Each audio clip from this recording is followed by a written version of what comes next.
Assalamualaikum warahmatullahi wabarakatuh. Perkenalkan, nama saya Andri Gunawan, dosen tetap Fakultas Ekonomi dan Bisnis, Prodi Akuntansi Universitas IARSI. Saya mengampu mata kuliah Pendidikan Agama Islam di Fakultas Ekonomi dan Bisnis, Prodi Akuntansi. Pada kesempatan ini saya akan menyampaikan mata kuliah yang saya ampu di semester 1, yaitu mata kuliah Pendidikan Agama Islam. Mata kuliah ini merupakan mata kuliah pertama di semester 1. Bobot mata kuliah Pendidikan Agama Islam adalah 2 SKS. Pada video praktik mengajar saya akan memperagakan pembelajaran untuk pertemuan keempat dengan topik agama Islam. Sebagai pengetahuan, mata kuliah Pendidikan Agama Islam di Universitas IARSI merupakan mata kuliah khas. Para mahasiswa Fakultas Ekonomi dan Bisnis, baik Prodi Akuntansi maupun Manajemen, wajib mengambil mata kuliah Pendidikan Agama pada semester 1, 2, 3, 4, 5, 6, dan 8. Mata kuliah Pendidikan Agama Islam wajib diikuti oleh seluruh mahasiswa Prodi Akuntansi semester 1 dengan jumlah pertemuan sebagai berikut. 14 kali untuk penyampaian materi secara tatap muka, 1 pertemuan untuk UTS atau ujian tengah semester, dan 1 pertemuan untuk UAS atau ujian akhir semester. Sedangkan capaian pembelajaran lulusan atau CPL prodi pada mata kuliah ini adalah sebagai berikut. CPL S1, S5, dan S11. CPL P10, CPL Q10, CPL KK7, yang semuanya termaktub dalam RPS yang telah divalidasi oleh Ketua Prodi serta gugus kendali mutu.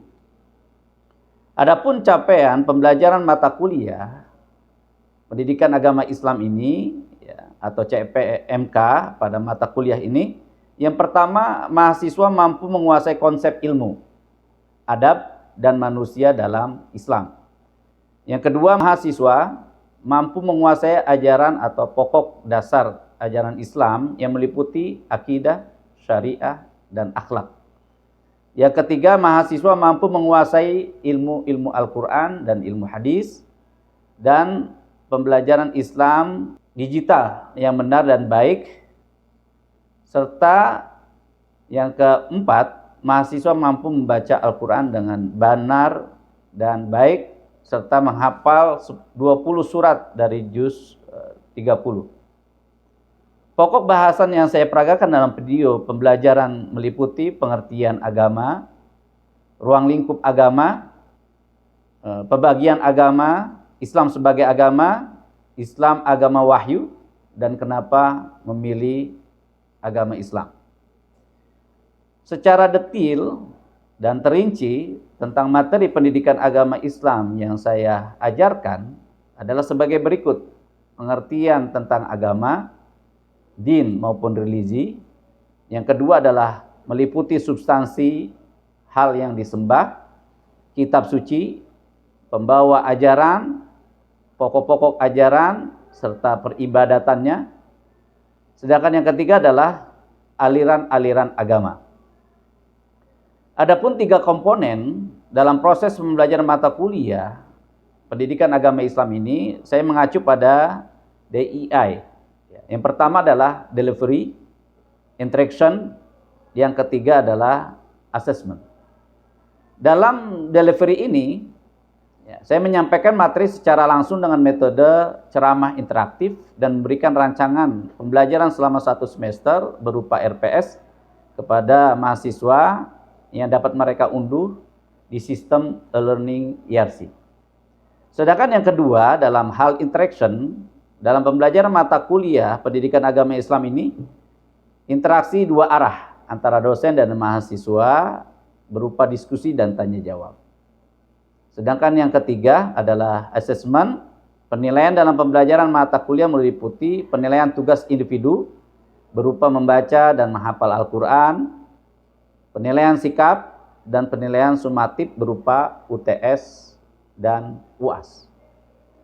Bobot penilaian yang saya berikan pada mata kuliah pendidikan agama Islam yaitu yang pertama 15% untuk aspek sikap, yang kedua 30% untuk tugas, yang ketiga 25% untuk UTS, dan yang keempat 30% untuk UAS. Sedangkan referensi yang saya gunakan dalam mata kuliah ini berupa buku, artikel, serta jurnal ilmiah. Untuk referensi yang saya gunakan berupa buku, yang pertama Dasar dan Sumber Syariat Islam, karya Dr. Zuhroni MA. Yang kedua Ilmu Pendidikan Islam, karya Profesor Dr. Abudin Nata. Yang ketiga 10 Kuliah Agama Islam, karya Dr. Adian Husaini. Yang keempat Pendidikan Agama Islam, karya Profesor Dr. Muhammad Daud Ali. Selain buku, saya juga menambahkan beberapa artikel terbaru yang berkaitan dengan topik agar materi yang saya sampaikan tetap relevan. Baik, berikut ini adalah video pembelajaran mata kuliah Pendidikan Agama Islam yang saya ampu, pertemuan keempat dengan topik agama Islam. Selamat menyaksikan. Bismillahirrahmanirrahim. Assalamualaikum warahmatullahi wabarakatuh. Waalaikumsalam warahmatullahi wabarakatuh. Alhamdulillah wassalatu wassalamu ala Rasulillah wa ala alihi wa ashabihi wa mawalah, amma ba'd. Apa kabar anak-anak sekalian? Alhamdulillah. Baik ya semuanya, sehat semuanya. Baik, anak-anak sekalian, pada hari ini kita akan melanjutkan untuk perkuliahan kita terkait tentang agama Islam ya, dan juga pengenalan tentang agama-agama dunia yang lainnya. Sebelum kita memulai perkuliahan pada hari ini, kita awali dan kita berdoa bersama kepada Allah Subhanahu wa taala. Mungkin akan dipimpin oleh Saudara Abdullah. Kepada Saudara Abdullah, silakan untuk memimpin baca doa.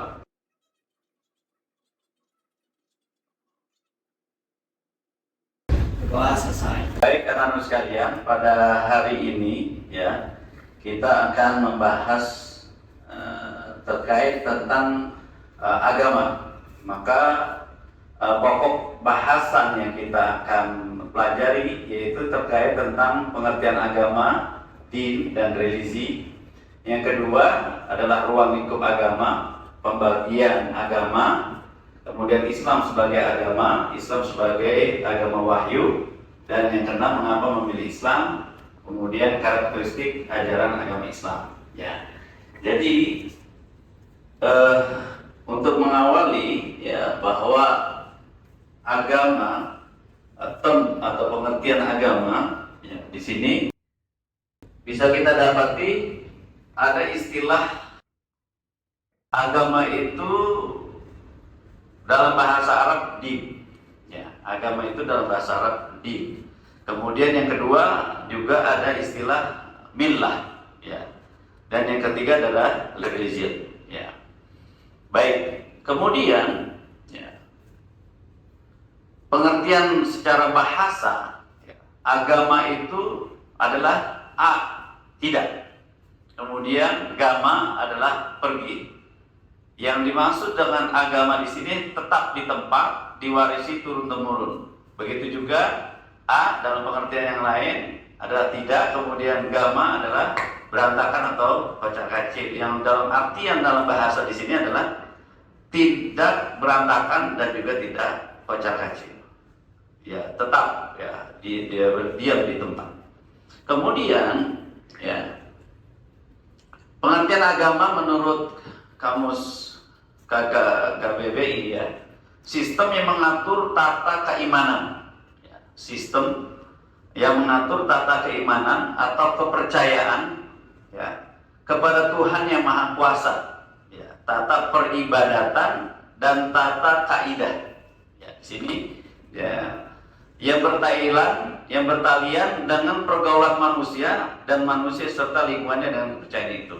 Ya, jadi dari segi pengertian agama dalam Kamus KBBI itu adalah sistem yang mengatur tata keimanan manusia, ya, personnya kepada Tuhan yang Maha Kuasa, peribadatannya, tata kaedahnya yang bertalian dengan pergaulan manusia dan manusia serta lingkungan dan kepercayaan itu tersebut. Ya. Itu secara pengertian ya di dalam kamus KBBI.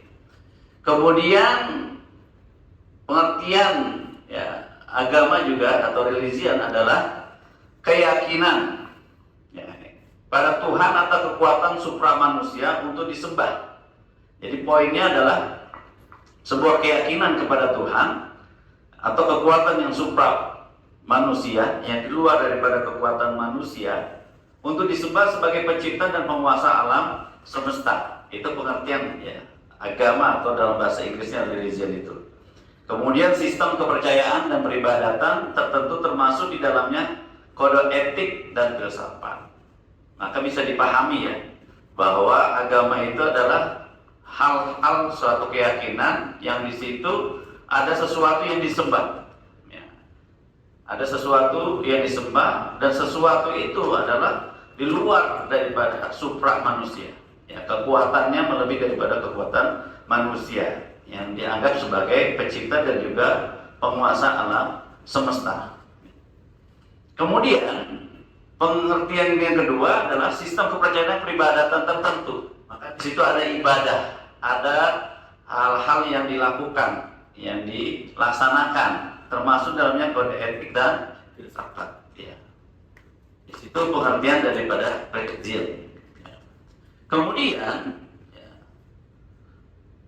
ini pengakuan adanya hubungan manusia. Ya, pengertian menurut Profesor Dr. Harun Nasution, pengakuan adanya hubungan manusia dengan kekuatan gaib yang harus dipatuhi. Ya, kekuatan gaib inilah sosok Tuhan ya situ yang disembah yang sebagai pencipta. Kemudian kepercayaan kepada suatu kekuatan gaib yang menimbulkan cara hidup tertentu. Ya, cara hidup tertentu. Ajaran-ajarannya diwahyukan Tuhan kepada manusia melalui seorang rasul. Ya. Mungkin bisa dipahami. Menurut kamu gimana? Bahwa tentang pengertian agama menurut Profesor Dr. menurut Profesor Dr. Harun Nasution. Ya. Adanya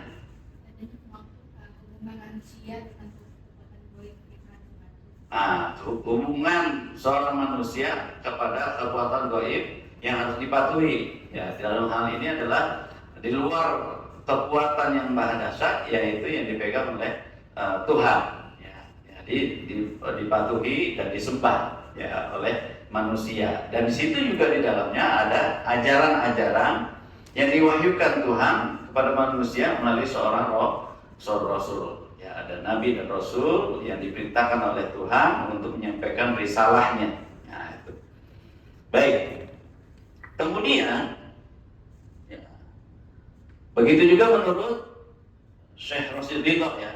Din atau agama adalah himpunan taklif beban syarak yang menjadi sarana bagi hamba untuk beribadah kepada Allah.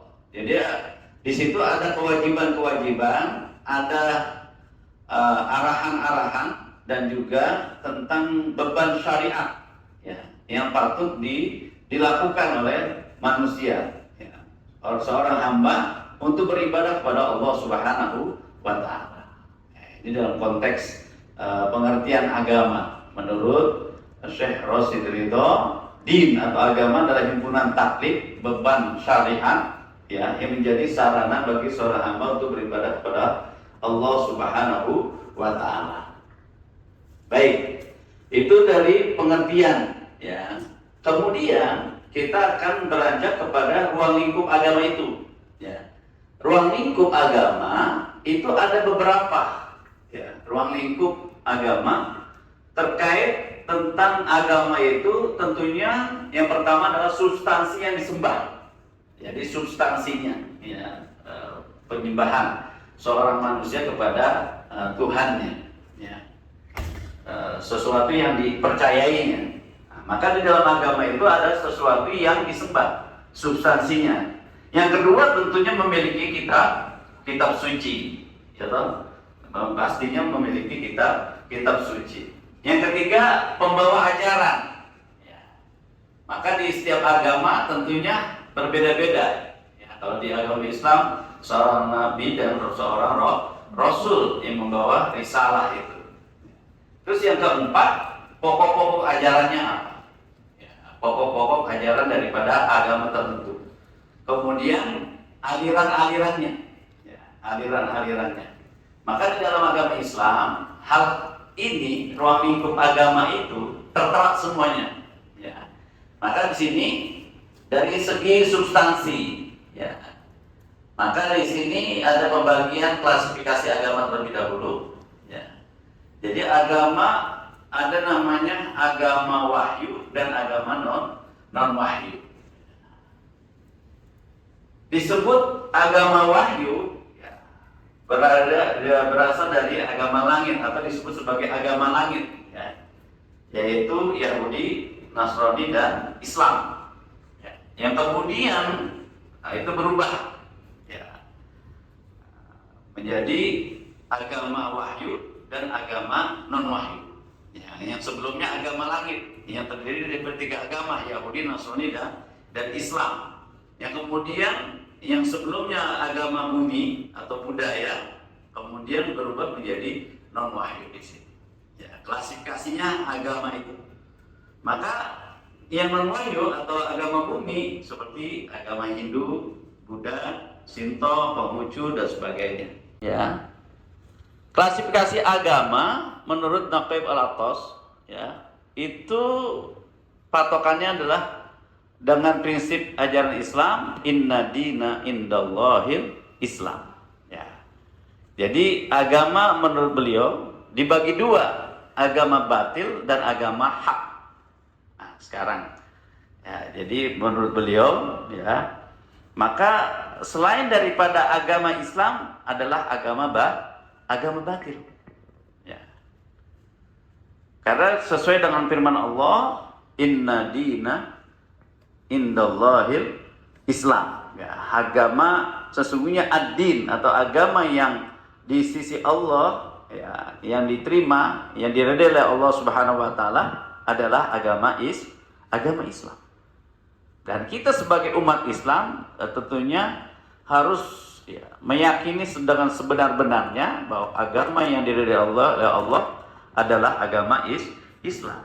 Ya, ajarannya, karena memang agama Islam adalah agama wahyu dan itu agama yang hak.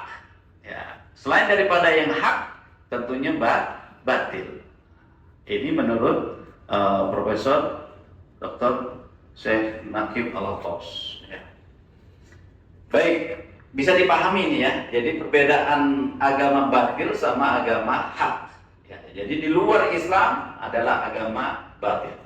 Ya, yang sebelumnya yang kita kenal agama langit dan agama bumi atau yang dikenal agama wahyu ataupun agama non wahyu atau budaya. Nah, itu. Dan ciri khasnya tadi ada perbedaan dari segi ajarannya, dari segi ketuhanannya dan sebagainya. Kemudian, ya, Islam sebagai agama. Nah, ini kita masuk, ya. Islam sebagai agama, dan itu kita sudah yakini bahwa agama Islam adalah agama yang diridhai oleh Allah Subhanahu wa taala. Dengan dalilnya tadi apa? Inna dina indallahil Islam. Ya. Tolong nanti bisa diingat, ya, agar supaya menjadi pelajaran buat kalian semuanya. Kemudian di dalam Islam sebagai agama yang diridhai oleh Allah Subhanahu wa taala, di situ memenuhi unsur agama. Yang pertama adalah ketuhanan. Ya. Ketuhanan. Kita percaya kepada Allah Subhanahu wa taala. Nanti ada turunannya dengan arkanul iman. Percaya kepada Allah, percaya kepada malaikat, percaya kepada nabi dan rasul, percaya kepada kitab Allah Subhanahu wa taala. Ya, itu arkanul iman, ya. Kemudian sistem ibadah. Nah, di situ ada taklifat. Ibadah yang tentunya kita lakukan dan kita jalankan seperti sholat, ya, puasa, zakat, ibadah haji dan ibadah-ibadah yang lainnya. sebagai bentuk ketaatan seorang hamba kepada Rabb-nya, itu Allah Subhanahu wa Ta'ala. Kemudian muamalah. Muamalah ini adalah sosial, ya, dan itu sistem normal, ya. Bagaimana kita berinteraksi satu sama lain, bagaimana kita berjual beli, bagaimana kita bermuamalah dalam sosial, tolong menolong, at-ta'awun, ya, saling tolong menolong, dan itu ya termasuk bagian daripada unsur agama Islam yang terkait tentang muamalah, ibadah, ketuhanan, ya, dalam penyembahan diri seorang hamba kepada Rabb-nya, itu Allah Subhanahu wa Ta'ala. Baik, selanjutnya ya, pengertian Islam, ya. Di sini pengertian Islam, ya, kita sudah masuk kepada agama Islam, ya. Islam itu dari pengertiannya adalah berserah diri, tunduk dan patuh, atau salima. Ya, tadi aslama itu berarti berserah diri, tunduk dan patuh. Kemudian salima, alam keadaan baik, sejahtera, tidak ada cacat ataupun selamat. Terus yang ketiga salama, kedamaian, dinus salam, ya, bahwa agama Islam adalah agama yang penuh dengan kedamaian, kepatuhan, penyerahan diri, ya, sejahtera, tidak bercela, selamat, damai, patuh, berserah diri kepada Allah Subhanahu wa Ta'ala. Yang pada intinya Islam adalah tunduk, patuh, dan berserah diri kepada Allah Subhanahu wa Ta'ala, ya.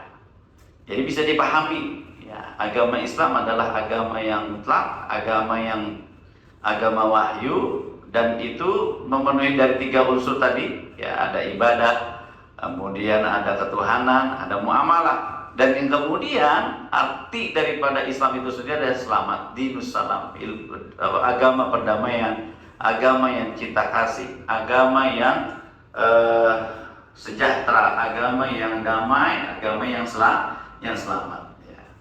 Tunduk, patuh, dan berserah diri kepada Allah Subhanahu wa Ta'ala, ya.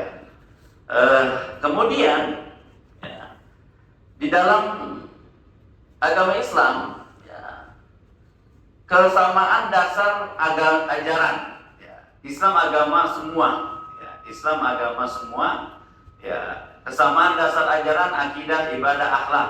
Sebelum Nabi, Islam, sifat ketundukan, kepasrahan kepada Allah, ya, Nabi Muhammad SAW, ya, begitu juga kesinambungan sifat, tanda, dan nama bagi ajaran Muhammad SAW. Maka dalam pengertian di sini, ya, Islam adalah, ya, dalam akidahnya, dalam ibadahnya, dalam akhlaknya mengikuti daripada Nabi kita Muhammad SAW sebagai pembawa, ya, pembawa agama tersebut adalah seorang Rasul dan Nabi, yaitu Nabi Muhammad SAW. Diberikan kitab suci berupa Al-Quranul Karim, ya, disampaikan oleh Allah kepada Nabi, kemudian disebarkan atau disampaikan kepada umatnya. Dan yang terakhir, ya, tentunya itu menjadi ajaran Nabi kita Muhammad SAW. Dan apa yang disampaikan oleh Nabi tentunya itu dari wahyu yang telah diwahyukan Allah kepada Nabi kita Muhammad SAW. Wa ma yantiqu 'anil hawa in huwa illa wahyu yuha. Baik, sebelum kita mengakhiri, ya, mungkin Bapak akan bertanya kepada kalian, ya. Coba bisa disebutkan dalil, ya, bahwa agama Islam itu agama yang diridhai oleh Allah Subhanahu wa Ta'ala. Mungkin kamu bisa dijawab dalilnya apa? Bahwa Islam adalah agama yang diridhai oleh Allah Subhanahu wa Ta'ala. Dalam surat apa? Ayat berapa tadi? Masih ingat? Kamu?